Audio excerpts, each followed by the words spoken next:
Assam caste YouTube চেনেলৰ অন্য এটা নতুন ভিডিঅ'ত আপোনালোক সকলোকে স্বাগতম জনাইছোঁ আৰু দিব বিচাৰিছোঁ আজিৰ দিনটোৰ কেইবাটাও গুৰুত্বপূৰ্ণ খবৰ আৰু এনেকুৱা ধৰণৰ খবৰসমূহ আপুনি যদি নিতৌ চাব বিচাৰে তেনেহ'লে এই চেনেলটো ছাবস্ক্ৰাইব কৰি ভিডিঅ'টোত এটা লাইক কৰি দিবলৈ নাপাহৰিব ভিডিঅ'টো শ্বেয়াৰ কৰি দিব যাতে এই খবৰসমূহ সকলোৱে চাব পাৰে দিব বিচাৰিছোঁ আজিৰ দিনটোৰ প্ৰথমটো খবৰ উপহাৰৰ টোপোলালৈ নগাঁৱত মুখ্যমন্ত্ৰী ডক্টৰ হিমন্ত বিশ্ব শৰ্মা উপহাৰৰ টোপোলালৈ বুধবাৰে নগাঁৱত উপস্থিত হৈছিল ৰাজ্যৰ মুখ্যমন্ত্ৰী ডক্টৰ হিমন্ত বিশ্ব শৰ্মা ২৬,৬৮৫ গৰাকী মহিলাক ১০,০০০ কোটি টকাৰ চেক প্ৰদান কৰিছিল মুখ্যমন্ত্ৰীগৰাকীয়ে ২৬,৬৮৫ গৰাকী মহিলাক মুখ্যমন্ত্ৰী মহিলা উদ্যমিতা আঁচনিৰ অধীনত ১০,০০০ টকাৰ চেক প্ৰদান কৰিছিল উপহাৰৰ টোপোলালৈ উপস্থিত হৈছিল নগাঁৱত ৰাজ্যৰ মুখ্যমন্ত্ৰী ডক্টৰ হিমন্ত বিশ্ব শৰ্মা মুখ্যমন্ত্ৰীৰ মহিলা উদ্যমিতা আঁচনিৰ চেক বিতৰণৰ বাবে নগাঁৱত উপস্থিত হৈছিল ৰাজ্যৰ মুখ্যমন্ত্ৰী ডক্টৰ হিমন্ত বিশ্ব শৰ্মাই নগাঁৱৰ মাজমজিয়াত আৰু কেইবাটাও কাৰ্যসূচীত অংশগ্ৰহণ মুখ্যমন্ত্ৰী নগাঁৱৰ মাজমজিয়াত আৰু কেইবাটাও কাৰ্যসূচীত অংশগ্ৰহণ কৰিছিল ৰাজ্যৰ মুখ্যমন্ত্ৰীগৰাকীয়ে নগাঁৱত মাজমজিয়াত আৰু কেইবাটাও কাৰ্যসূচীত অংশগ্ৰহণ কৰিছিল মুখ্যমন্ত্ৰীগৰাকীয়ে নগাঁৱৰ SBIৰ সন্মুখত পথছোৱা গৌৰৱ পথ হিচাপে নামাকৰণ মুখ্যমন্ত্ৰীগৰাকীয়ে যুটীয়া স্বাস্থ্য সঞ্চালকৰ কাৰ্যালয়ত উদ্বোধন কৰিছিল মুখ্যমন্ত্ৰীগৰাকীয়ে যুটীয়া স্বাস্থ্য সঞ্চালকৰ কাৰ্যালয়ও উদ্বোধন কৰিছিল ৰাজ্যৰ মুখ্যমন্ত্ৰীগৰাকীয়ে নগৰ মাজমজিয়াত আৰু কেইবাটাও কাৰ্যসূচীত অংশগ্ৰহণ কৰিছিল মুখ্যমন্ত্ৰীগৰাকীয়ে মুখ্যমন্ত্ৰীৰ মহিলা উদ্যমিতা আঁচনিৰ চেক বিতৰণৰ বাবে নগাঁৱত বুধবাৰে উপস্থিত হৈছিল ৰাজ্যৰ মুখ্যমন্ত্ৰী ডক্টৰ হিমন্ত বিশ্ব শৰ্মাই ২৬,৬৮৫ গৰাকী মহিলাক ১০,০০০ কোটি টকাৰ চেক প্ৰদান কৰিছিল ৰাজ্যৰ মুখ্যমন্ত্ৰী ডক্টৰ হিমন্ত বিশ্ব শৰ্মাই দিব বিচাৰিছোঁ আন এটা গুৰুত্বপূৰ্ণ খবৰ গোৱালপাৰাত আকৌ চলিব বুলডোজাৰ একশ্যন ১৫ দিনৰ ভিতৰত খালী কৰক ঘৰ বেদখলকাৰীলৈ নোটিছ জাৰি দীঘলীয়া তালিকালৈ সাজু প্ৰশাসন অৰ্থাৎ ১৫ দিনৰ ভিতৰত গোৱালপাৰাত আকৌ উচ্ছেদ অভিযান আৰম্ভ হ'ব আৰু ইতিমধ্যে প্ৰশাসনে জাননী প্ৰকাশ কৰিছে ঘৰে ঘৰে প্ৰশাসনে জাৰি কৰিছে জাননী গোৱালপাৰাত ১৫ দিনৰ ভিতৰত আকৌ উচ্ছেদ অভিযান আৰম্ভ হ'ব আৰু তাৰ বাবে গোৱালপাৰা প্ৰশাসনে ইতিমধ্যে ঘৰে ঘৰে জাননী প্ৰকাশ কৰিছে বেদখলকাৰীক বান্ধি দিলে ১৫ দিনৰ সময়সীমা মাত্ৰ ১৫ দিনৰ সময়সীমা বান্ধি দিলে বেদখলকাৰীক আৰু এই ১৫ দিনৰ ভিতৰতে তেওঁলোকৰ ঘৰ বাৰী এৰিব লাগিব কাৰণ ১৫ দিনৰ ভিতৰতে আকৌ আৰম্ভ হ'ব গোৱালপাৰাত উচ্ছেদ অভিযান নৱেম্বৰ মাহৰ প্ৰথম সপ্তাহত গোৱালপাৰাত চলিব উচ্ছেদ অভিযান নৱেম্বৰ মাহৰ প্ৰথম সপ্তাহতে আকৌ গোৱালপাৰাত আৰম্ভ হ'ব উচ্ছেদ অভিযান প্ৰশাসনে ইতিমধ্যে গোৱালপাৰাত জাননী প্ৰকাশ কৰিছে বেদখলকাৰীক বান্ধি দিলে মাত্ৰ ১৫ দিনৰ সময়সীমা আৰু এই ১৫ দিনৰ ভিতৰত গোৱালপাৰা এৰিব লাগিব ঘৰে ঘৰে প্ৰশাসনে জাৰি কৰিলে জাননী ইতিমধ্যে জাননী প্ৰকাশ কৰা হ'ল দীঘলীয়া তালিকালৈ সাজু হৈছে গোৱালপাৰা প্ৰশাসন কাৰণ নৱেম্বৰ মাহৰ প্ৰথম সপ্তাহতে আৰম্ভ হ'ব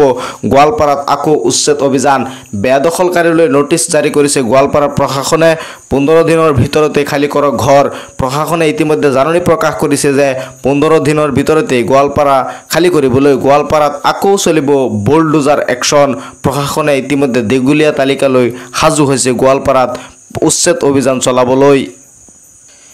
দিব বিচাৰিছোঁ আন এটা গুৰুত্বপূৰ্ণ খবৰ আৰু এই খবৰটো বহুতেই জানিব বিচাৰে যে ৰেচন কাৰ্ডত কেনেকৈ নতুন সদস্যৰ নাম অন্তৰ্ভুক্ত কৰিব পৰা যায় এই বিষয়ে এটা নতুন খবৰ আহিছে যে ৰেচন কাৰ্ডৰ লাখ লাখ হিতাধিকাৰীৰ বাবে ইতিমধ্যে নতুনকৈ আহি গ'ল এটা ডাঙৰ খবৰ ৰেচন কাৰ্ডৰ লাখ লাখ হিতাধিকাৰীৰ বাবে এই ডাঙৰ খবৰটো ইতিমধ্যে আহি গৈছে ৰেচন কাৰ্ডত আপোনাৰ কোনো পৰিয়ালৰ কোনো সদস্যৰ নাম অন্তৰ্ভুক্ত হোৱা নাই নেকি যদি আপোনাৰ পৰিয়ালৰ কোনো সদস্যৰ নাম ৰেচন কাৰ্ডত অন্তৰ্ভুক্ত হোৱা নাই তেনেহ'লে আপুনি কেনেকৈ কৰিব জানিব পাৰিব এই ভিডিঅ'টোত ইতিমধ্যে এটা ডাঙৰ খবৰ আপোনালোকৰ কাৰণে আহি গৈছে কিদৰে অন্তৰ্ভুক্ত কৰিব সদস্যৰ নাম আপুনি সদস্যৰ নাম কেনেকৈ অন্তৰ্ভুক্ত কৰিব এই ভিডিঅ'টোত জানিব পাৰিব আপোনাৰ পৰিয়ালৰ কোনো সদস্যৰ নাম অন্তৰ্ভুক্ত হোৱা নাই নেকি যদি আপোনাৰ পৰিয়ালৰ কোনো সদস্যৰ নাম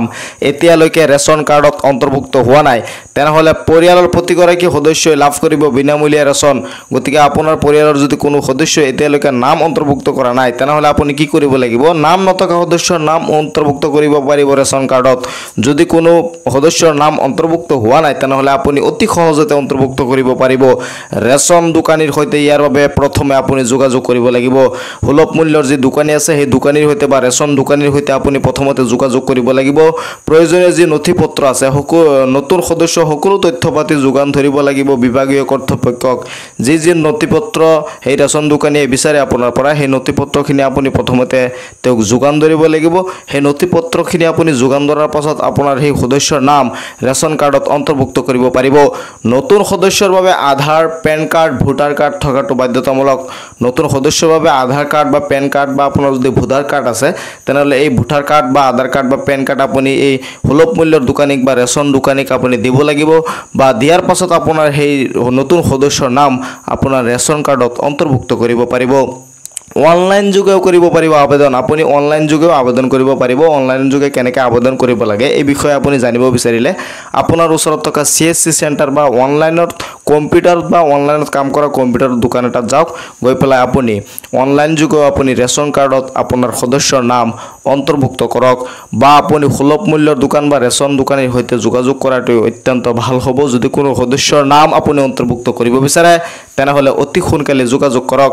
আবেদন প্ৰক্ৰিয়া সম্পূৰ্ণ হোৱাৰ পিছতে নতুন সদস্যই লাভ কৰিব 5 কিলোগ্ৰামকৈ চাউল আবেদন প্ৰক্ৰিয়া সম্পূৰ্ণ হোৱাৰ পাছতে তেতিয়া আপোনাৰ সেই সদস্যৰ নাম ৰেচন কাৰ্ডত অন্তৰ্ভুক্ত হৈ যাব আৰু হৈ যোৱাৰ পাছতে আপুনি ৰেচন দোকানৰ পৰা যে 5 কিলোগ্ৰামকৈ চাউল দিয়া হয় সেই চাউল আপুনি মানে পাব পাৰিব আৰু নৱেম্বৰ মাহৰ পৰা যেহেতু মুখ্যমন্ত্ৰী গৰাকীয়ে ঘোষণা কৰিছে চাউলৰ লগতে ডাইল চেনি আৰু নিমখ দিব গতিকে সেই ৰেচনো আপুনি সংগ্ৰহ কৰিব পাৰিব গতিকে দেৰি নকৰি আপোনাৰ কোনো সদস্যৰ যদি নাম অন্তৰ্ভুক্ত কৰিব বিচাৰে তেনেহলে অতি সোনকালে ৰেচনৰ দোকানীৰ সৈতে যোগাযোগ কৰক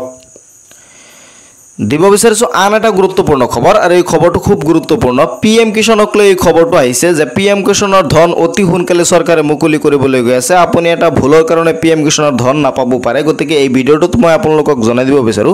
যদি আপুনি PM কিষাণৰ 21 নং কিস্তি পাব বিচাৰে তেনেহলে আপোনাৰ এই কামটো ইতিমধ্যে কৰাটো বাধ্যতামূলক কাৰণ চৰকাৰে অতি সোনকালে PM কিষাণৰ 21 নং কিস্তি ধন মুকলি কৰিব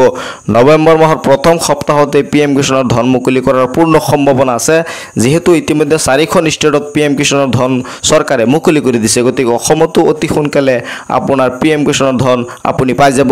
এটা ভুলৰ বাবে আপুনি নাপাব পাৰে 21 নং কিস্তিৰ ধন মাত্ৰ এটা ভুল কৰিলে আপুনি PM কিষাণৰ 21 নং কিস্তিৰ ধনৰ পৰা বঞ্চিত হ'ব পাৰে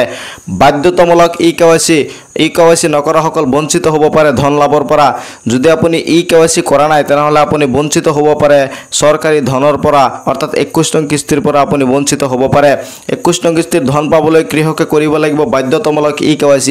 21 নং কিস্তি আপুনি পাবলৈ হলে বাধ্যতামূলকভাৱে আপোনাৰ EKYC টো কৰিবই লাগিব EKYC নকৰিলে আপুনি 21 নং কিস্তিৰ পৰা বঞ্চিত হ'ব কাৰণ চৰকাৰে অতি সোনকালে অৰ্থাৎ নৱেম্বৰ মাহৰ প্ৰথম সপ্তাহতে PM কিষাণৰ 21 নং কিস্তিৰ ধন মুকলি হ'ব বলে ইতিমধ্যে বাতৰি কাকতত প্ৰকাশ পাইছে বা নিশ্চয়নত হয়তো আপোনাৰ দেখা পাইছে যে PM কিষাণৰ 21 নং যি কিস্তি আছে সেই 21 নং কিস্তি নৱেম্বৰ মাহৰ প্ৰথম সপ্তাহতে মুকলি হৈ যাব 21 নং কিস্তিৰ ধন পাবলৈ কৃষকে কৰিব লাগিব বাধ্যতামূলক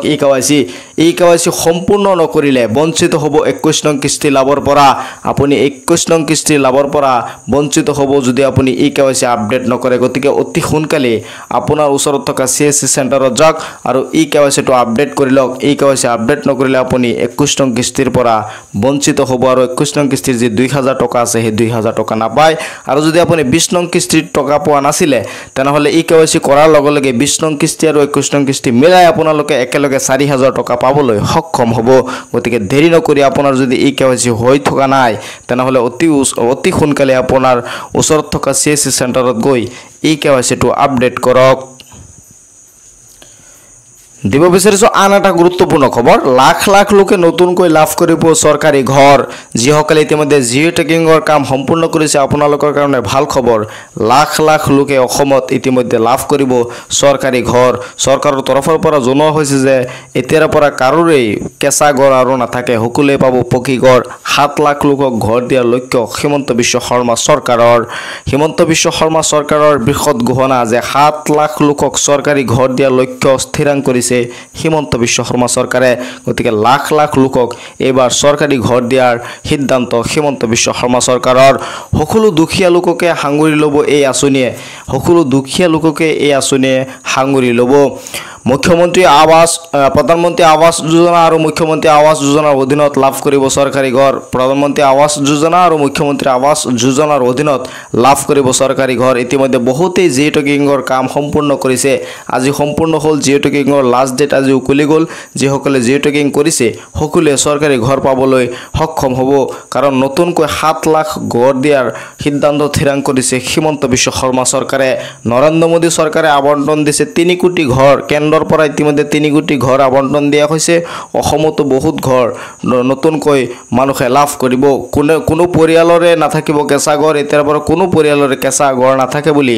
ঘোষণা কৰিছে মন্ত্ৰী ৰঞ্জিত দাসৰ ইতিমধ্যে ডাঙৰ মন্তব্য। তেওঁ কৈছে যে কোনো লোকৰে এতিয়াৰ পৰা কেঁচা ঘৰ নাথাকে। মন্ত্ৰী ৰঞ্জিত দাসৰ ডাঙৰ মন্তব্য। গতিকে আপুনি যদি জিঅ' টেক কৰিছিলে অতি সোনকালে চৰকাৰী ঘৰৰ টকা পাবলৈ সক্ষম হ'ব। এই খবৰসমূহ শ্বেয়াৰ কৰি দিব যাতে সকলোৱে চাব পাৰে। মোৰ এই চেনেলটো এতিয়াই ছাবস্ক্ৰাইব কৰি ভিডিঅ'টোত এটা লাইক কৰি ভিডিঅ'টো শ্বেয়াৰ কৰি দিয়ক যাতে সকলোৱে চাব পাৰে। মোৰ চেনেলটো ছাবস্ক্ৰাইব কৰি ভিডিঅ'টো শ্বেয়াৰ কৰিবলৈ নাপাহৰিব।